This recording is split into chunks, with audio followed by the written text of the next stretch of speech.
Hey, yo, what it is and what's good, y'all? Welcome back to 280 Plus, the social media podcast where I take the conversations off the timeline and go beyond the tweets. I'm your host, Los Def, and I'm back here for episode 157. 157. So if you're new to the channel, I like if you could hit that like button. You know, it helps the channel grow. Hit that subscribe button. Share the content if you know anybody that's kind of interested in this kind of talk here. And leave a comment if you want to chime in and start a conversation about what we're talking about here. So obviously we post all the stuff into the shorts as well, and that's where we kind of get some stuff kind of generated there.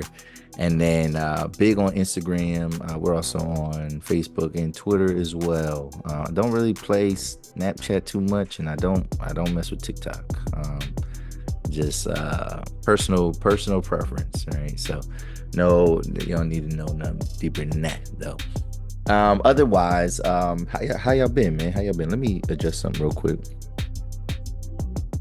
Okay, yeah, I need to turn the gain down. The gain is where like it captures your mic, but like I think there's some podcasts out there, man. Y'all need to be adjusting y'all gain a little bit because y'all like loud and popping on the mic and stuff like that, and it sounds like you're doing a little bit too much. All right, so it captures the sound, so don't worry about that. But anyway, off of that.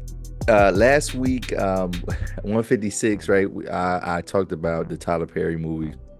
And I knew talking about this movie would get some traction and would get a lot of people talking about it and things like that. And you know, kind of coming at my opinion, but also, you know, and there was a lot of people like on Instagram, there was a lot of people that agreed with what I was saying about it. And there was a lot of people that disagreed. So let's talk about that real quick though. So the people that were I think sometimes when people, you know, you don't have to agree with me. So that let me just preface that real quick. Like I don't expect people to just automatically agree with me just because I took the time to articulate something and I recorded it and I put it out and I cut it up and made it. I don't expect everybody to agree. However, it's just it's about nuance, right? It's about nuance. And obviously, uh we gotta be real with ourselves when we're talking about certain things. Because like on Instagram, for example, it was people like kind of like pulling out weird examples. Like the one weird example I just recently got was talking about how well, you watch a superhero movie and you don't expect you don't see people in real life being able to fly and but you call that relatable. And it's like, one, I never did that. I never did that. But also this is where this is we talking about, we kind of having an intelligent conversation and even discourse about this movie. So I am a avid I am very into films and filmmaking. I'm into stories and storytelling, right? So that's even like writing stories and under understanding the essence of good storytelling, right? It's kind of my background a little bit, right? When it comes to like writing and things like that. I'm not just a talking head. Like I have other things that I do with my life, right? I'm not just behind the screen critiquing bad films, right? But that's the thing, genre, and this is why I commented. I said genre matters, right? So that this is why we place certain movies within certain genres, because it allows the audience, it gives the audience something to expect, right? So like for example, if you're watching something that is science fiction, right? So, and that's the thing with science fiction, the it's kind of limitless in terms of like where you can go. But even with science fiction, everything has to be explained. Like if you're talking about people living on space, if you're talking about you know, I don't know, I think about the movie like Minority Report, where you have like this pre-crime division or anything. There's always an explanation. And although yes, we are stretching the boundaries of what's real and what's not real, even in science fiction, like stuff has to be kind of plausible because they explained it, right? Horror, right? In horror, we expect suspense, we expect somebody people to die, right? Yeah, I mean, you expect gore, you expect all this type you expect some dramatic irony where you know more than what the people in the movie know, right?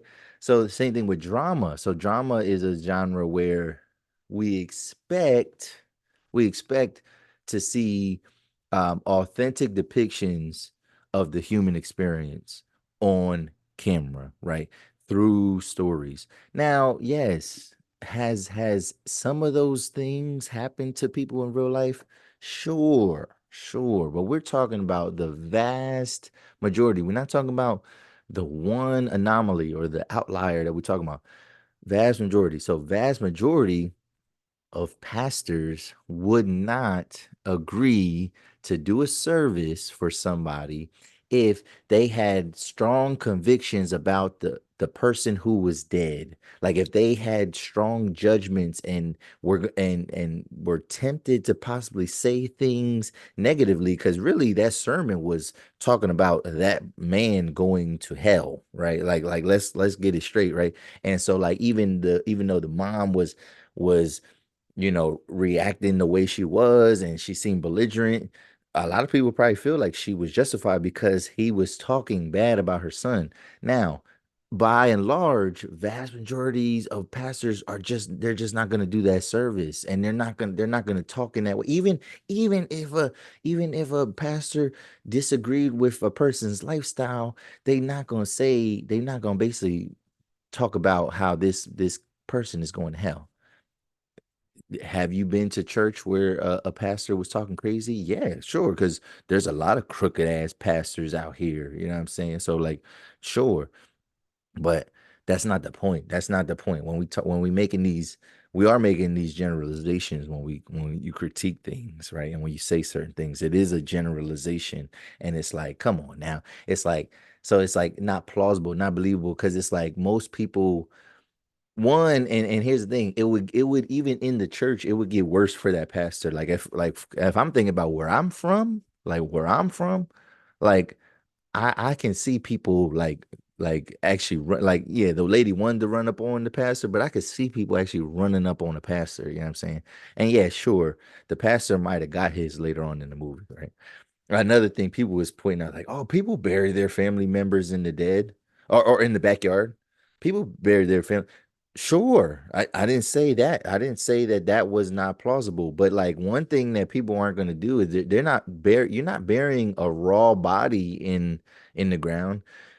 Even if you're upset and you're like, yeah, get my boy, you're taking the casket. I don't care how much pride you have, right? Unless you got a casket on deck, you're not gonna take the chance of like carrying your dead relative, just his body, not nothing to hold him in, just his body, just people carrying his body into a dirty truck bed, right?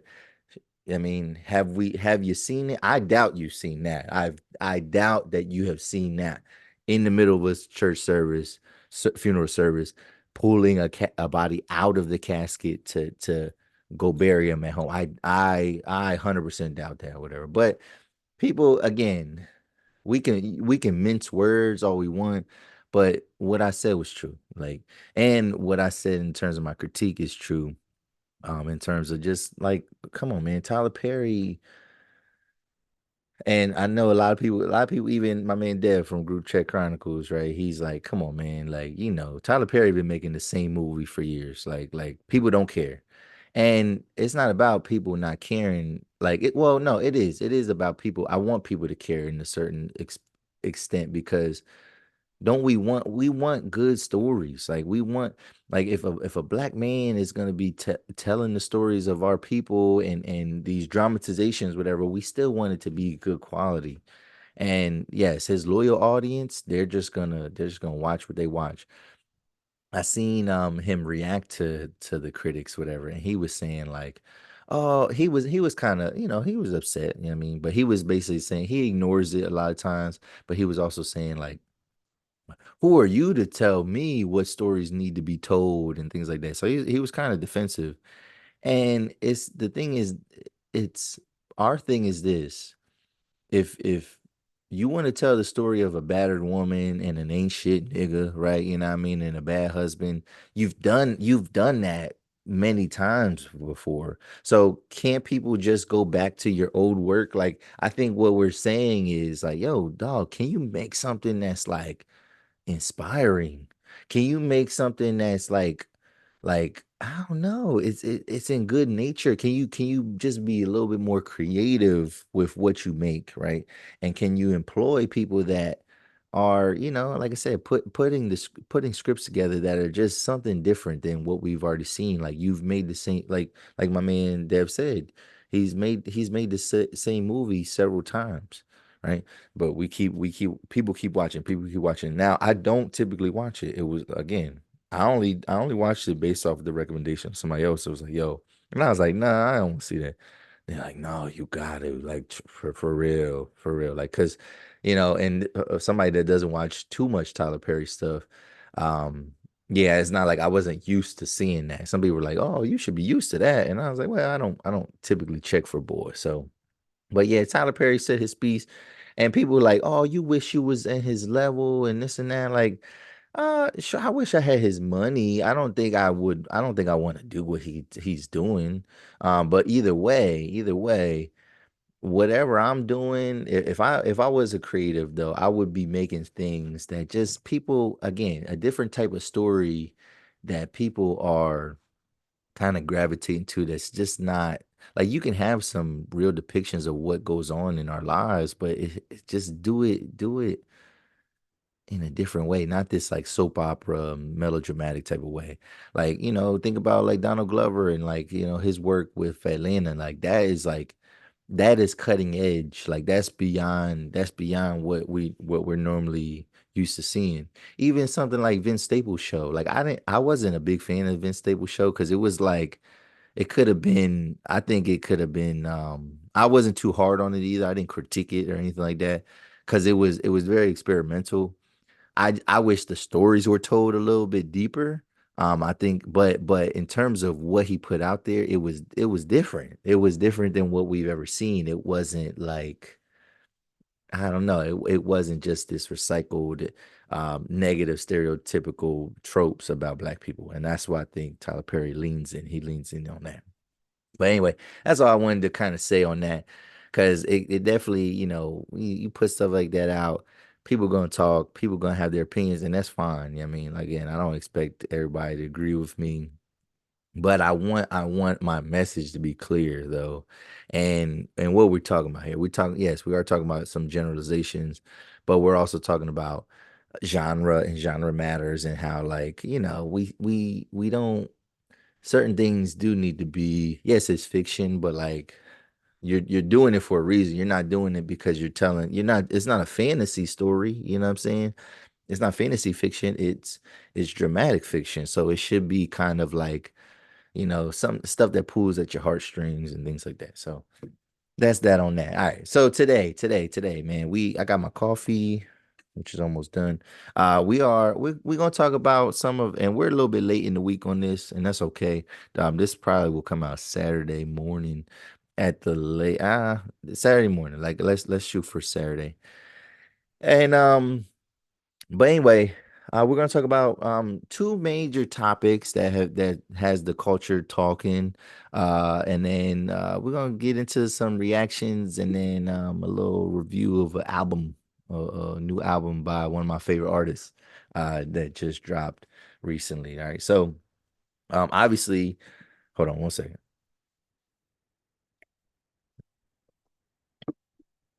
All the buzz, so in the culture, the everybody's buzzing right now because all of a sudden, right? We have a new presidential candidate, right, for the Democratic Party, and so this is first and foremost, right? So because I hear her name said different ways. I've apparently the official way to say her name is Kamala Harris, right?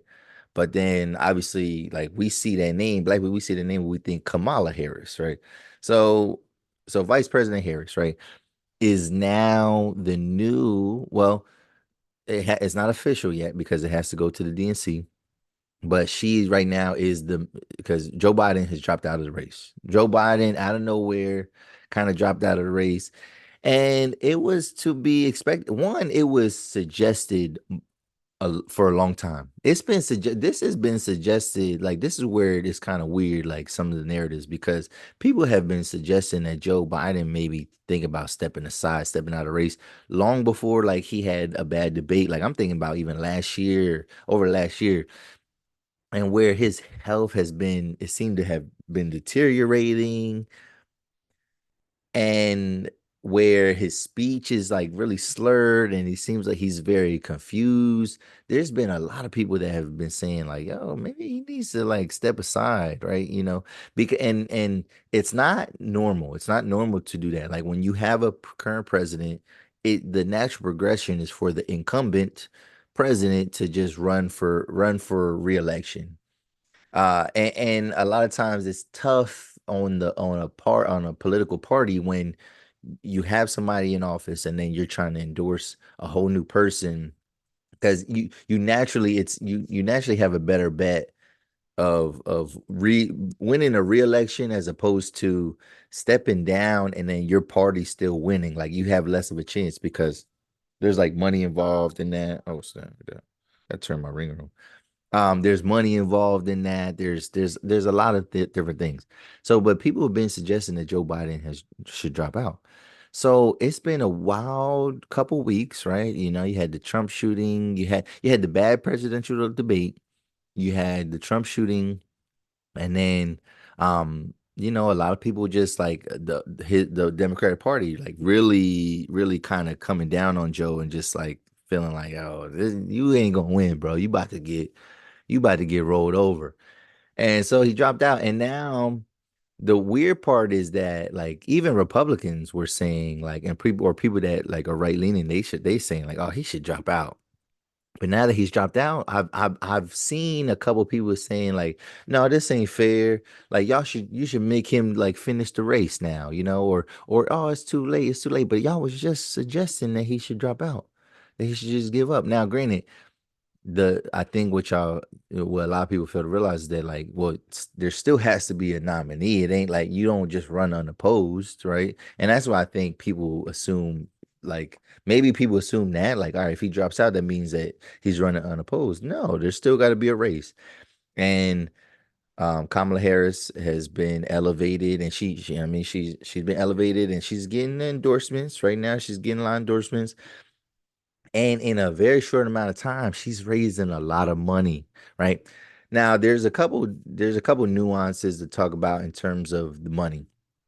So, part of the reason why it's important for her to run as opposed to them finding a brand new candidate is the fact that all the money that they raised for like the Biden Harris ticket, if they would pick a brand new person that's not, Harris or Biden, then they lose all the money that they raised. So like it's kind of in the party's best interest to elevate her and endorse her because now the money that they raised to help, this campaign and things like that, it stays with them, right?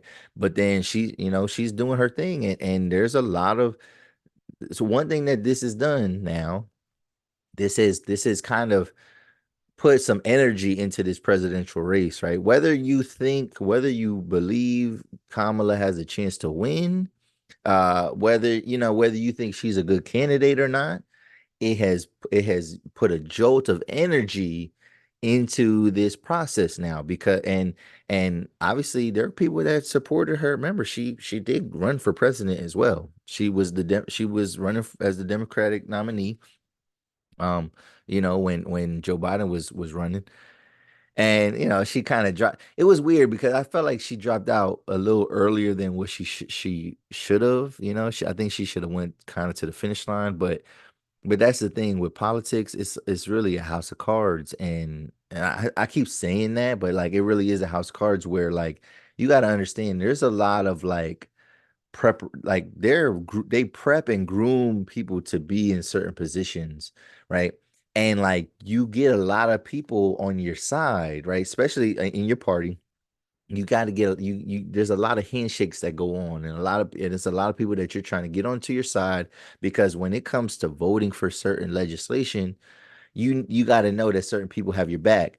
Now, sometimes a lot of times now, because since we just have it's mostly a two-party system, people just typically vote party lines, right?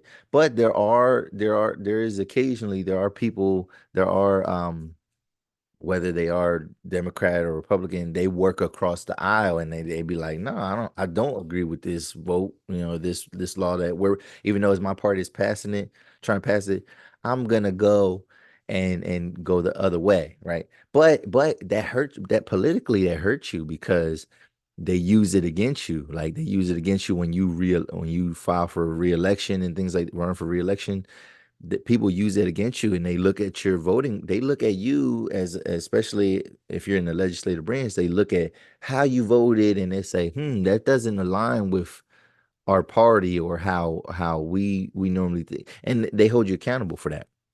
So it's just yeah, it's just interesting, like seeing this this turn of events. And like again, like I said, she's raising a lot of money. She raised like $80 million off of like a Zoom call, and it's a lot of women. Like so now you're getting women reinvigorated, you're getting black women reinvigorated. And granted, they might just be voting for her because she's also a black woman. That's neither here nor there.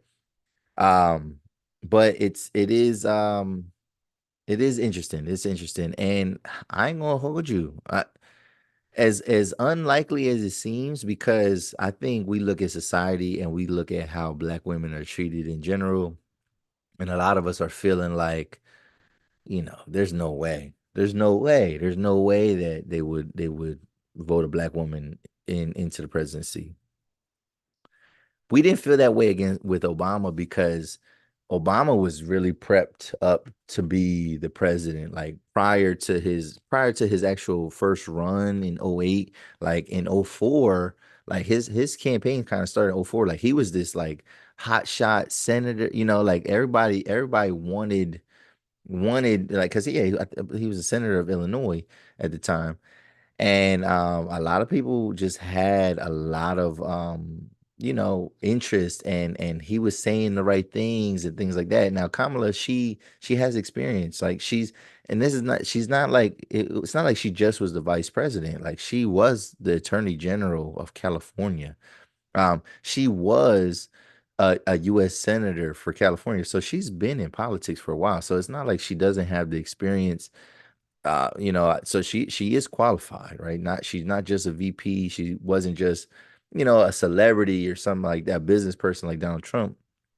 Uh, she has this experience, and it's not like, yeah, it's not like she's just some newcomer. Like she's been around and she's been kind of formidable. Like she's held powerful and high positions, and so like to kind of look at her as like they be saying stuff like DEI hire. That's like man crazy. Like, what I mean? Like she's more successful and qualified than a lot of other candidates in the past. But it's definitely we got new energy. So I don't know if she's gonna win or not. I don't know if she can win or not, but I just know that this is a different race now. Like this is a different thing. Right now, we're going to start seeing them dig into her policies, though. They're going to start digging into the things that she has said over the years. They're going to, being that she was an attorney general, that's kind of like, top law enforcement position in a state. It's gonna not just law enforcement, but just legal, legislative like position. It's gonna look a certain way because people are gonna look at it like, well, you approve this or you approve that, and they're gonna look at her record when it comes to jail, like prisons and things like that.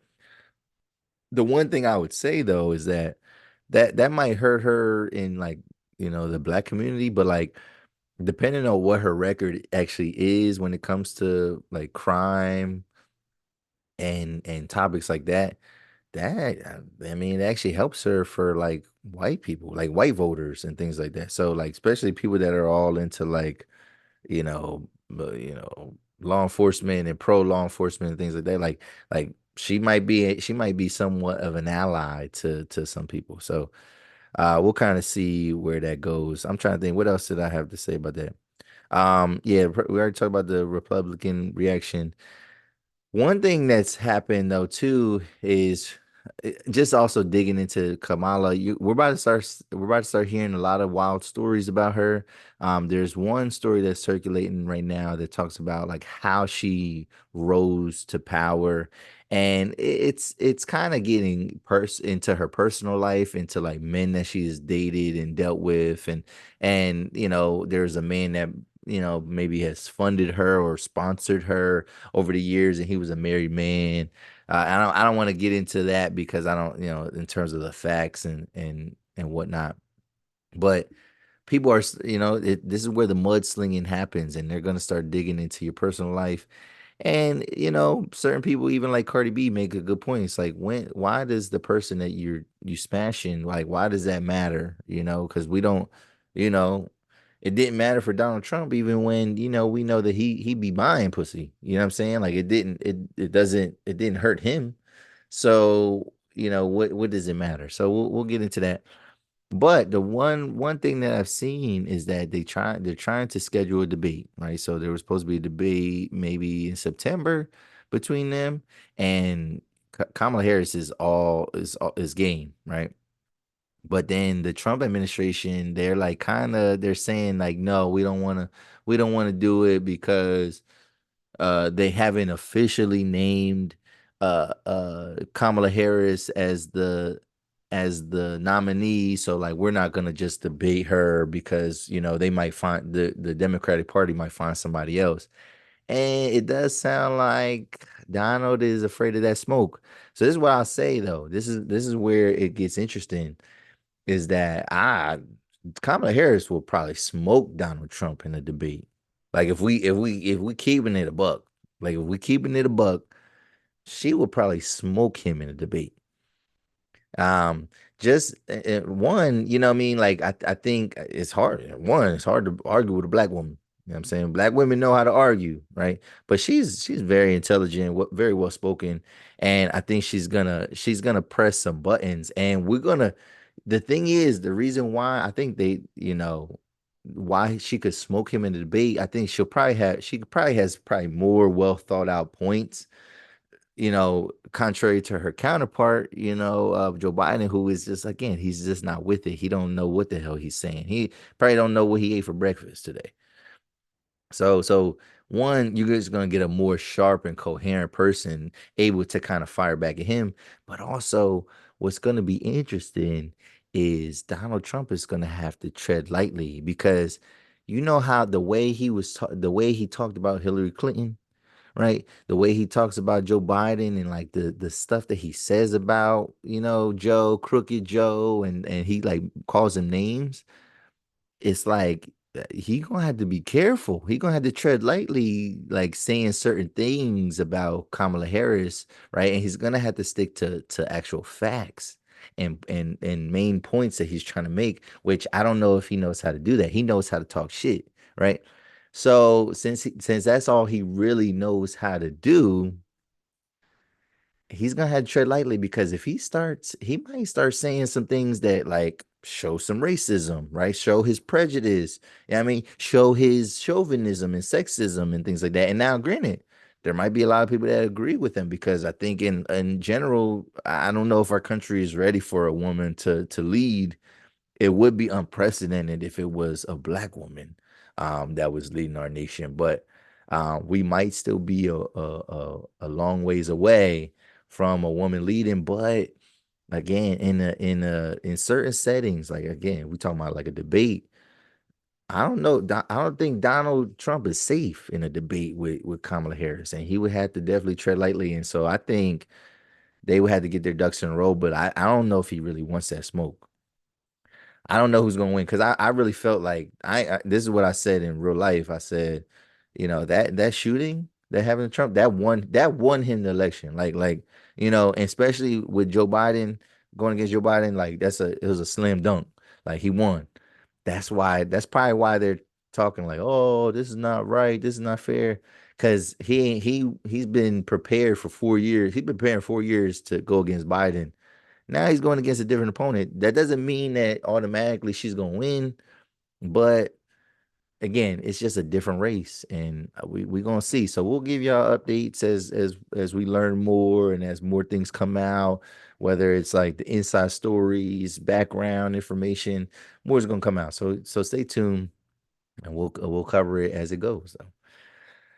Speaking of though, next topic though. Speaking of big things that have kind of been affecting the culture and that have been the talk of social media and things like that is we're gonna talk about Sonya Massey, R.I.P. Sonya Massey, and the reason why it's kind of related because obviously we're talking about law enforcement and things like that. And so Kamala Harris, like she has a record of, she was an attorney general. So again, she works alongside the legislative branches and she works alongside it, law enforcement agencies of different types when she was in charge, right, of those different things.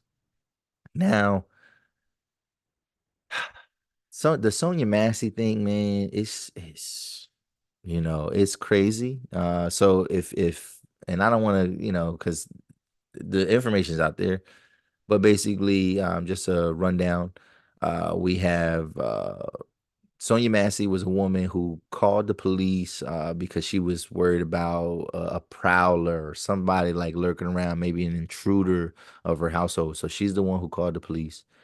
And when the police arrive, they start to question her and one of the cops, I think his name's Sean Grayson, that was the shooter. He ends up shooting her and she was unarmed.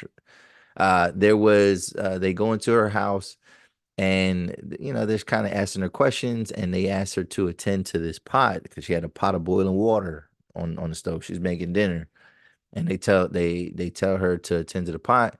Now, people in the recording in the body camera, people say that they heard her say, "I rebuke you in the name of Jesus," and then that's like what triggered the officer saying some, "Hey, hey, hey, put turn off that pot." He starts yelling at her, and she might have said a comment, even if she did say that, right? That's not a threat to the police or anything like that. And he says, I will shoot you in your effing head. I'll shoot you in your fucking head. It's like, stop playing with me. And she's like trying to do something with the pot, and she's like, oh, I'm sorry. She puts her hands up, she ducks down, and out of no like from him saying I'll shoot you in your effing head, less than 30 seconds later, he fires some rounds into her, and apparently 6 shots were fired. I don't know if all 6 hit her, but it was fatal. And then this cop did not have his body cam on. The assisting officer had his body camera on, and they also say that this man did not elicit any aid. The shooter, Sean Grayson, Officer Grayson, he did not try to aid her, although the other officer did. And they're saying that it's in the recording that he even Grayson said, I'm not wasting my stuff on her, you know. So one, I, to me, this is probably a pretty clear cut case, right? This is pretty seems to be pretty straightforward. This is not one of those things where, now granted, they might dig into her personal life, and even if she has a record, let's say that, like, because I haven't heard any crazy things the opposite way yet, but just let's say she does have a record. That doesn't negate that the fact that the police officers, even if they thought she was a threat of some sort, right? They had enough distance from her, and whatever they thought could have happened to them, there was enough distance there. She called them, so you're not calling the police to shoot at the police or harm the police. And there could have been, even if they felt they needed to subdue her in some way, there are definitely non-lethal options and different ways to do that. Like, you don't shoot somebody. Now, there's a recording that says that when they were asking about the gunshot, that there's a recording that says that it was self-inflicted. Now, there are some discrepancies saying that they don't know who said that, why they said that, right? So So telling, and I believe they kind of relayed that message to the families a little bit, like it was a self-inflicted wound. The son was on, I seen him during like a press conference or talking to people, and he was saying how they didn't want to tell, they just kept saying that she got shot and somebody shot her, but they didn't want to say who it was. Fortunately, the officer, he did go for like a preliminary, and they had decided to keep him behind bars, right? So until the case is over, like, he has to fight this case from behind bars. And so he is facing 3 counts of first degree murder, right? He does stand, and there's a couple other charges there, but the three counts of first degree murder are the biggest charges. And he does stand to, if he gets convicted, he could do life in prison. Now, again, this seems like a pretty clear cut and dry type of case to me. Like, it doesn't seem like there should be any like gray area. But again, we never know. Like, you never know what could happen with these cases. But I'll just say this, just kind of getting into some commentary about it. These are the reasons, like stuff like this. Now, there's gonna be people that feel like this is all political theater, right? Like this is propaganda. Like this story is being pushed because of like what's happening in with the presidential race, right? Maybe not, right? But these are reasons why, in general, the black community does not trust law enforcement, right? Because whenever law enforcement is called, you never know what is going to happen. Now, and that might be just something that might be just a learned mindset or perspective that black people have gained, right? But if it's with good reasons, because like bad things have happened to black people.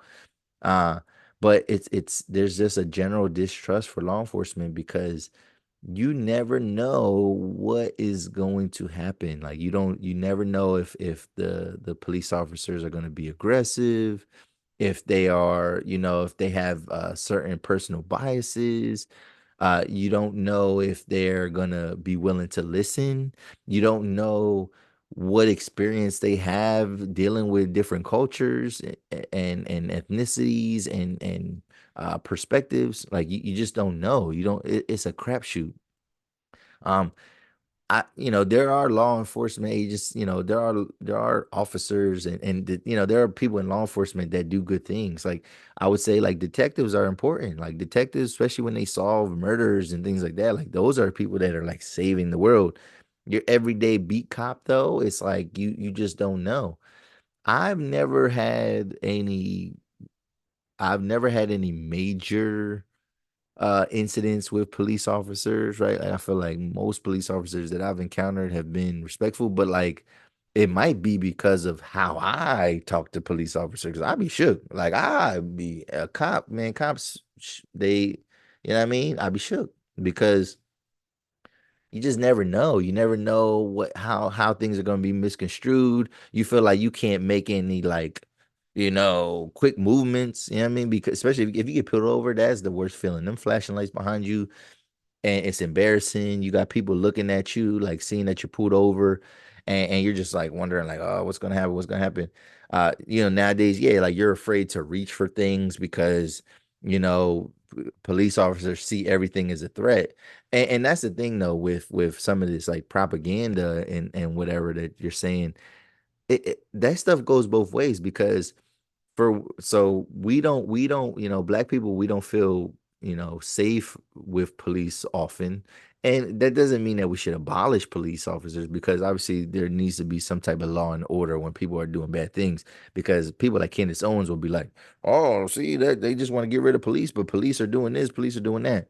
Sure, like there's a purpose for police, but there has to be some type of propaganda and a thought process behind law enforcement to feel so agitated and to feel so on edge when they are encountering black people or other people of color, to where they feel like, yo, it's like it's shoot first ask questions last, right? I just said that when we talking about the Trump shooting, right? Like these men had this guy Thomas Crooks in their crosshairs, and they were waiting for an approval to shoot somebody that was holding a that was aiming a gun at the president, right? And whether he got shot then, or he got injured, and it's like they had to wait for approval. But in real life, cops do not wait for approval. They don't say, they don't have somebody saying take the shot. They just shoot, and then they're asking for forgiveness later. So getting back into politics real quick is that, man, y'all know that Donald Trump is talking about giving officers full immunity, right, in the line of duty. So that would mean that like a officer like Grayson, Sean Grayson, would get immunity, and then like it's just like we figure it out, and it's like no. Fortunately, he has been held accountable to the extent of, I mean, him being arrested and being charged, right? Like they're trying to hold him accountable. But like to just automatically give officers blanket immunity because like we need to make their jobs easier. Like no, like that's another talking point too, is the fact that like no, officers need to be scrutinized more than ever. Officers need better training, right? Officers, you should have to go the academy, and I almost think that being an officer should require a 4-year degree, right? Because you need to learn the laws that you're enforcing, right?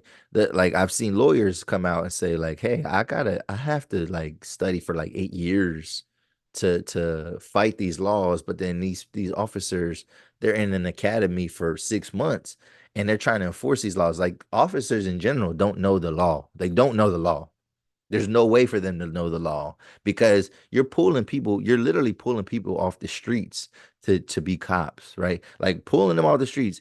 I remember 2 years ago, I did a summer job for a fireworks company, and the tent that I was like managing, it got robbed, right? And so he had to call the police and things like that. So it's in Philly. This is in Philly, right? That's all the way in Northeast Philly, and it was a black cop responded, and he was just like, "Oh man, it's just rough out here. It's just crazy, man. These streets is crazy. You want to be a cop? You want to be a cop? You know what I mean? We start at $58,000 a year. You want to be a cop? You know anybody be a cop?" So like that's literally how policing and law enforcement agencies, that's how they recruit. They're just asking people and hoping, crossing their fingers that these people pass psych evaluations and are physically fit, and then we're gonna put them on a beat in less than a year, right? Ready to like holding a firearm and trying to enforce laws that they don't even know. So um yeah, it's a backwards system. It's kind of crazy how we do things about it, and then just this thought about like cops getting immunity as opposed to them being scrutinized heavier is kind of ridiculous. And one suggestion I've heard is from a supporter of the show, is that they feel like every police officer, especially when you're talking about like inner city, or like or surrounding metropolitan areas, like officers should adopt a black family, so to speak, right? Like just to get the ease, because a lot of times, man, when and because obviously we're gonna assume that this cop has some like racial bias, right? But in general, like racial bias goes away when you're in close proximity to people and you know who these people are, as opposed to looking at them as a threat. Like I've seen cops in my hometown that that they don't know what it's like. They don't know the culture, right? When we think about like Eric Garner being when he was killed, right? Like the guy that's selling Lucy's outside, is it right? No, but like let's just run him off the block. We don't need to choke him out to kill him, right?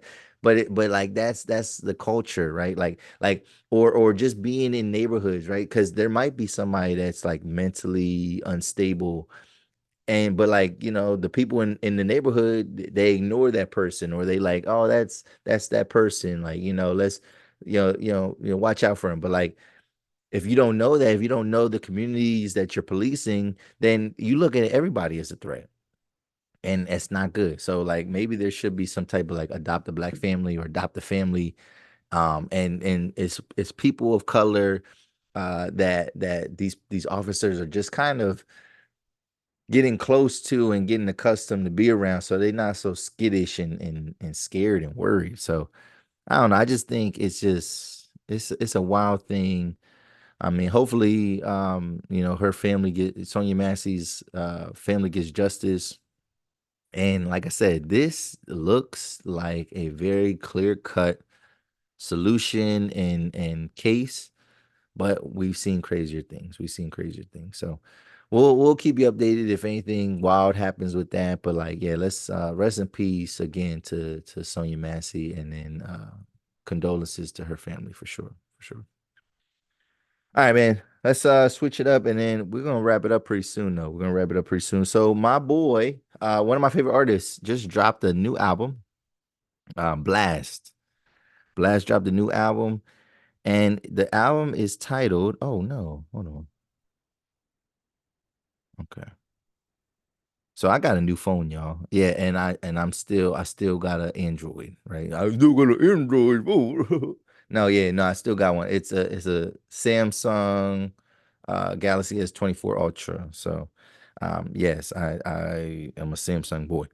But anyway, so yeah, like certain things I'm not like logged into. Okay, so Blast just dropped a new album called I'll Always Come Find You. So great, great album title. And when you listen to it on Spotify, they divide the songs up into like four different discs, right? And there's probably about like 5 tracks per disc. Now there are, because it's 20 tracks total. But it's only like it's a little bit less than an hour. So you got some short songs, you got some long songs. I would say I like the project. I'm a fan of the project. He has some songs that I've definitely heard before. And he is playing with some sounds a little bit, like he's some of the like the island sounds, or just like those, the kind of like dance hall type sounds, the part, so he's doing, it's kind of, some of the songs sound kind of tropical. He's even using like Spanish speaking artists, right? They got some bars and stuff like that.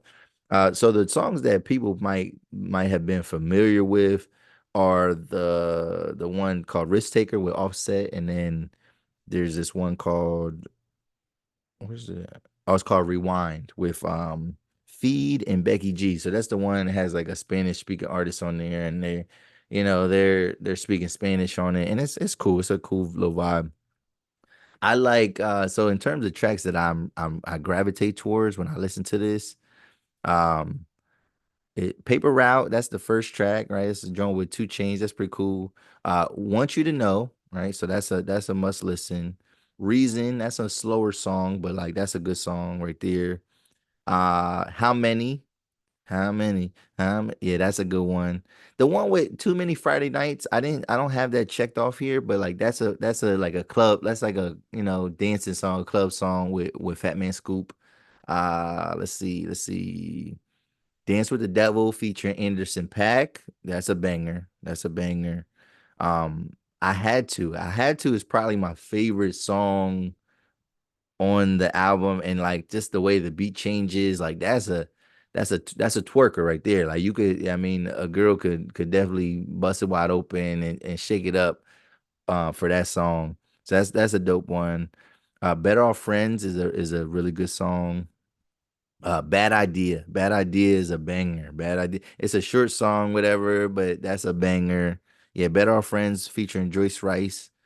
That's a banger. And she's really just kind of singing the hook with him. She don't really have her own verse, but that's a good song. I Need Your Love with Ty Dolla $ign is dope. And then one of my favorite songs is To the Moon. And that's more of like a ballad, right? So Blast, he's been kind of preparing this album, and he's been talking about it.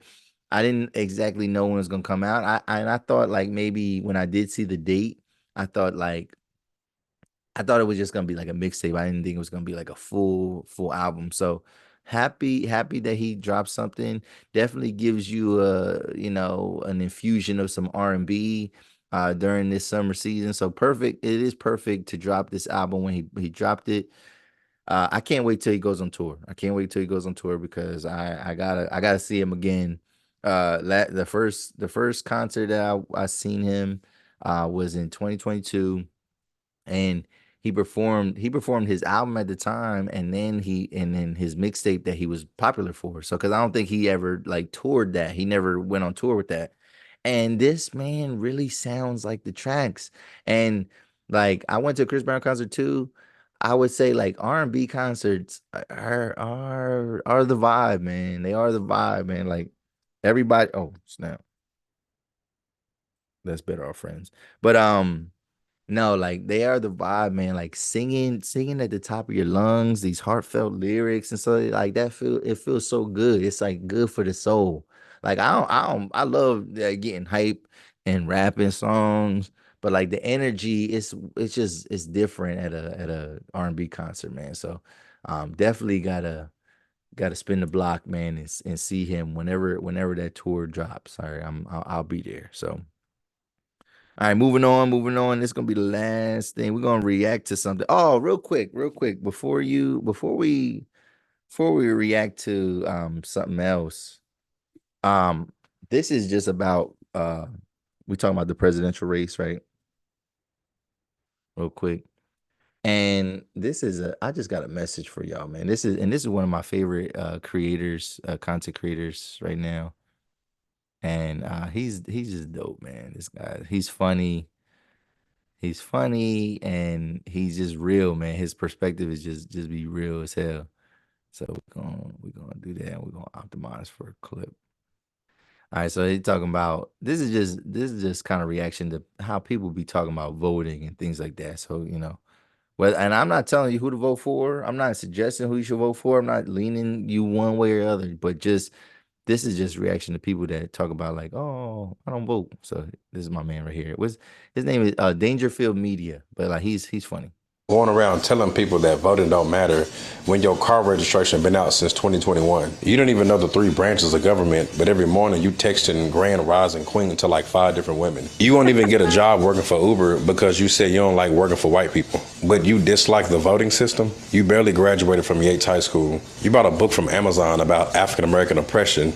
And for the last 3 years, you've been posting conspiracy theories on your Instagram stories, going around Texas lying, saying that because you got a felony, you can't vote. You actually can, you idiot. Stop being weird. If you can go to 5015 on the Sunday afternoon, you can go register to vote. If you can go to Urban Social on a Thursday night, you can go register to vote. If you can go to Sloppy Samantha house on a Wednesday night after her kids done went to sleep, you can go register to vote. If you went to CVS to buy a Plan B at 9 o'clock at night, you can go register to vote. But Tony, stop telling people that voting don't matter. What don't matter is that hairline that keep pushing back since 2019. Be delivered and let's register to vote. Stop going around telling people.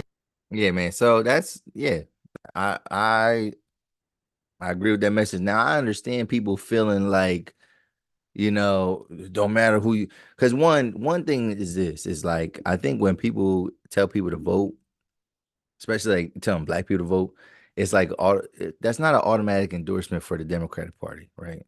And then some people were like, nah, like, you know what I mean? And my man Black Jew World, he was saying like it don't matter what party it is, right? It don't matter what branch, it's just, it's the same eagle, basically. Like it's the same bird, right?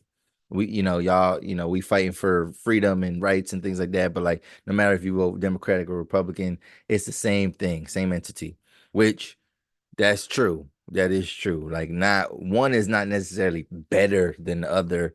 One just might speak to your interests a little bit better. But I agree with what Dangerfield Media was saying because it's like there's a lot of people that tell people like it is your prerogative and it is your right to vote or not to vote, right? But you shouldn't tell people not to vote, right? If you don't vote, that's your business, and that's how you could say. But like to tell people don't vote, it's kind of irresponsible. It is a bit irresponsible, and I think we should vote, right? And we should vote, and making sure that you're voting for your local offices, right? When you worried about again, when you worry about the certain state laws and the way things run in your state, well, that's why you should be voting for like your local governments, whether it's your state legislators, or your governor or whoever it is. Like those are the people that, depending on what their interests are, those are the people that have a really major impact on your everyday life. But you should go vote. And the people that are so anti-voting are a lot of times, not all the time, but a lot of times, like, are you even a functioning member of society? Like, are you bringing anything to society, or are you just kind of taking, or do you even hold a job, right? Do you hold a consistent job? Are you just out here every night doing whatever, right? But like, again, if you could do all those different things, you can register to vote. And there are definitely loopholes and stipulations about felons being able to vote. I think that is a misconception that like automatically you can't. How about you look into it? How about you look into it and figure it out? But one last thing I wanted to talk about was cars, man. We're going to talk a little bit about cars. And there's been a report that says that car repossessions are up 23% this year in 2024. And when I look at this article real quick, it talks about how, let me just double check here. Let me just double check here. Okay. Yes, yes. Car repossessions surge 23% as Americans fall behind on payments. So it says high interest rates and tight budgets are making monthly bills unaffordable for a growing number of vehicle owners. Americans are struggling with a spike in car trouble. According to a July 2024 Cox Automotive report, car repossessions are up 23% compared to last year, which is also 14% higher than the 2019 pre-pandemic levels, right? So even so, I mean, we can't blame the pandemic. It's worse now. Now, I kind of wanted to react to a couple of things, right? And I seen this video like twice, and I didn't save it, and I thought I liked it. I didn't like it, but it was a video talking about how much do people pay for their car note. Now, the version that I wanted to share was definitely, it was all black people, right? I mean, it was us. But what I could all I, this is what I could find. So I'm gonna share this with y'all, and we're gonna react to it, and then we're gonna move on here. Oh, not this one. No, hold up. Let me go back. Let me go back. Here we go. We got the, but yeah, so car repossessions are up. So one thing I say, so they talked about interest rates, right?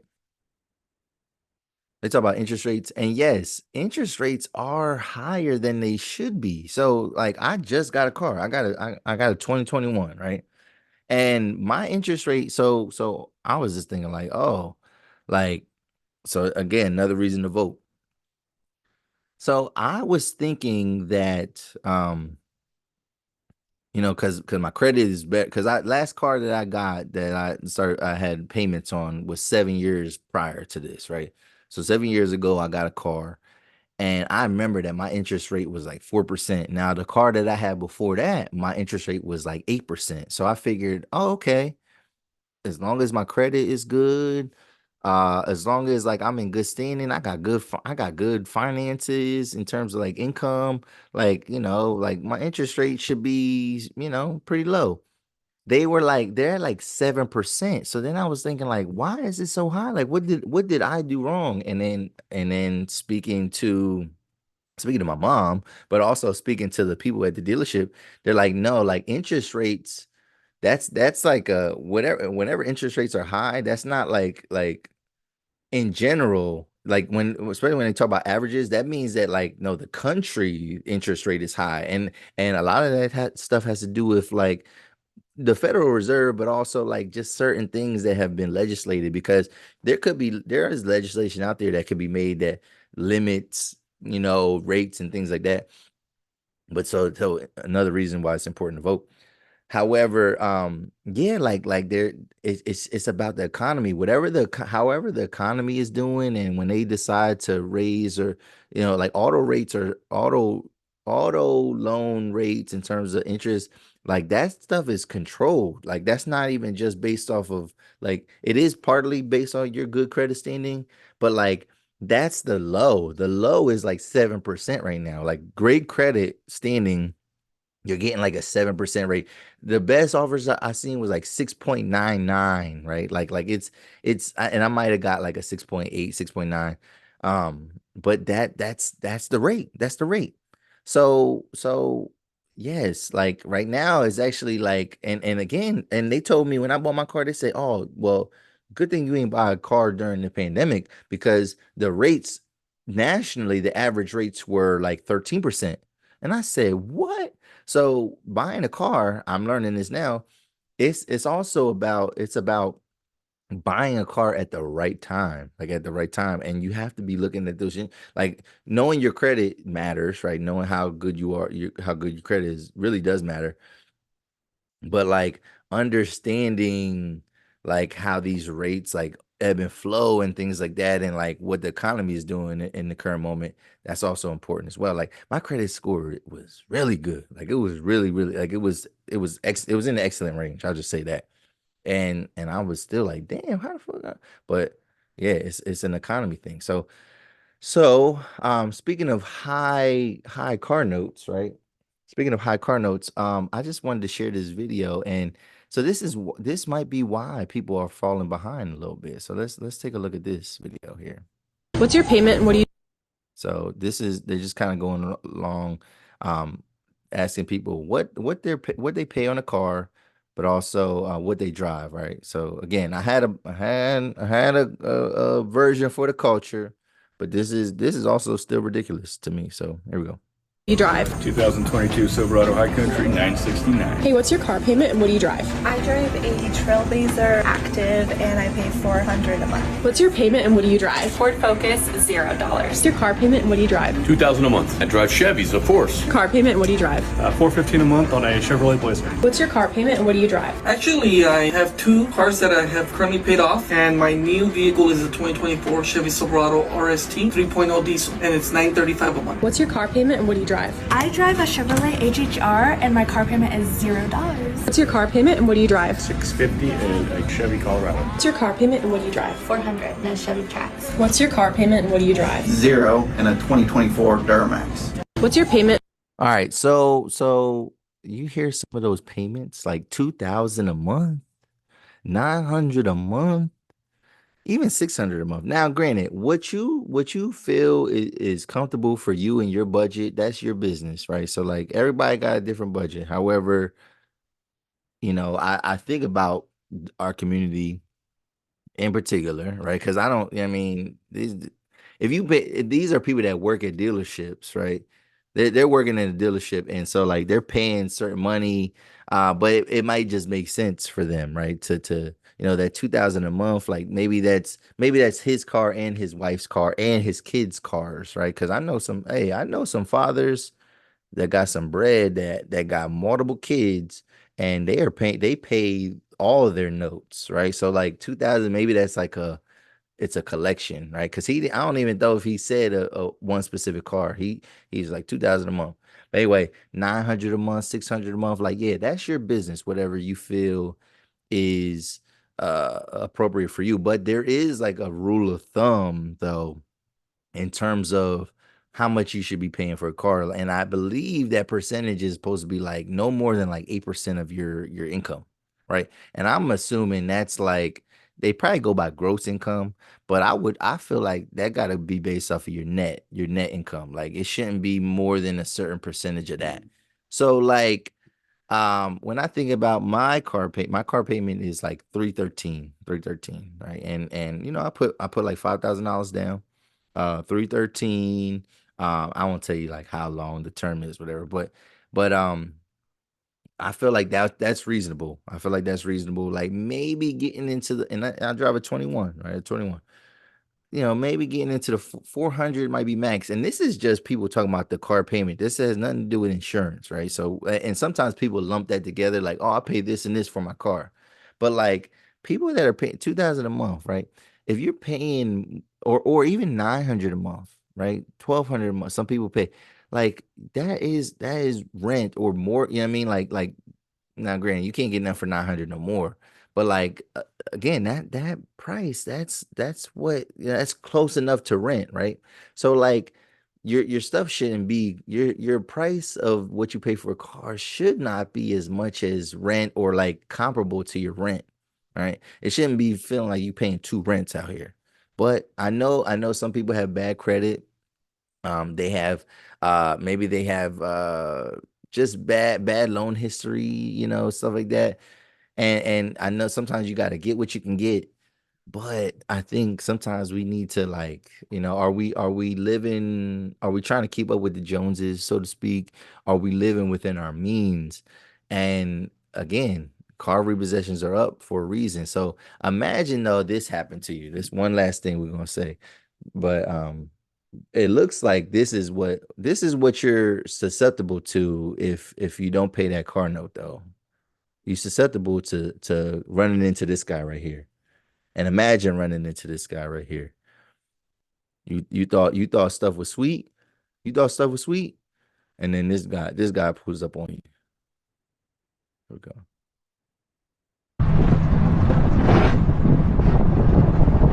This one's kind of small. But look at that. Look at that. My man is on a mission. My man is on a mission. Like he enjoys his job. Like I ain't no doubt about it. This guy enjoys his job. Oh, look at that. Oh, he found it. He found it. The repo man's coming. The repo man's coming. Oh, I got you. I got you. I'm sliding that joint in there. Sliding it under. Oh, somebody's in here. Hey, bro, I got out the car. Like for real, no. It's too late, bro. It's too late.